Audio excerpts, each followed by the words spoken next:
مہمان کا رزق ایک سچا واقعہ۔ ابھی جھگڑا ختم نہیں ہوا تھا کہ اسی اثناء میں ان کے گھر مہمان آ گیا۔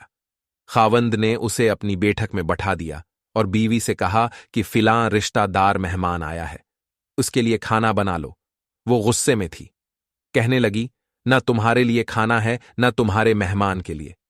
وہ بڑا پریشان ہوا کہ لڑائی تو ہماری اپنی ہے، اگر رشتے دار کو اس بات کا پتہ چل گیا تو خواہ مخواہ خاندان میں بات ہوگی اور خواری الگ سے ہوگی، لہذا خاموشی سے آ کر مہمان کے پاس چپ چاپ بیٹھ گیا۔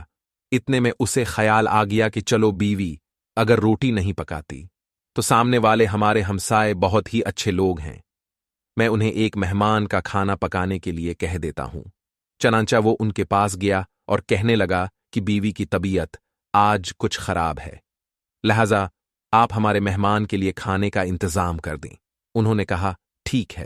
وہ مطمئن ہو کر مہمان کے پاس آ کر بیٹھ گیا کہ مہمان کو کم از کم کھانا تو مل جائے گا، جس سے میری عزت بھی بچ جائے گی۔ تھوڑی دیر کے بعد مہمان نے کہا کہ ذرا ٹھنڈا پانی تو لا دیجئے۔ وہ اٹھا کہ گھڑے کا ٹھنڈا پانی لاتا ہوں۔ اندر گیا تو دیکھا کہ بیوی تو زاروں قطار رو رہی ہے۔ وہ بڑا حیران ہوا اور کہنے لگا کیا بات ہے؟ اس نے پہلے سے بھی زیادہ رونا شروع کر دیا۔ کہنے لگی بس مجھے معاف کر دیں۔ اس کے خاوند نے کہا کہ بتاؤ تو صحیح آخر تمہارے رونے کی وجہ کیا ہے؟ تم ایسے کیوں رو رہی ہو؟ بیوی نے کہا کہ پہلے مجھے معاف کر دیں، پھر میں آپ کو اپنی بات سناؤں گی۔ خیر اس نے کہہ دیا کہ جو لڑائی جھگڑا ہوا ہے میں نے وہ دل سے نکال دیا ہے اور تمہیں معاف کر دیا ہے۔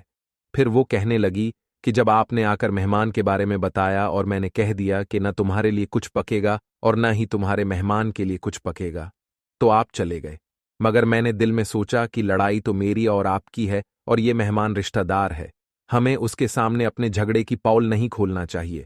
چنانچہ میں اٹھی کہ کھانا بناتی ہوں۔ جب میں باورچی خانے میں گئی تو میں نے دیکھا کہ جس بوری میں ہمارا آٹا پڑا ہوتا ہے ایک سفید لباس شخص اس بوری میں سے آٹا نکال رہا ہے۔ میں یہ منظر دیکھ کر سہم سی گئی۔ وہ مجھے کہنے لگے کہ اے خاتون پریشان نہ ہو، یہ تمہارے مہمان کا حصہ تھا جو تمہارے آٹے میں شامل تھا، اب چونکہ یہ ہمسائے کے گھر میں پکنا ہے اسی لیے وہی آٹا لینے کے لیے میں یہاں آیا ہوں۔ اس واقعے سے ثابت ہوتا ہے کہ مہمان بعد میں آتا ہے جبکہ اللہ تعالی اس کا رزق پہلے بھیج دیتا ہے۔ یہ واقعہ کتاب خطبات فقیر سے ماخوذ کیا گیا۔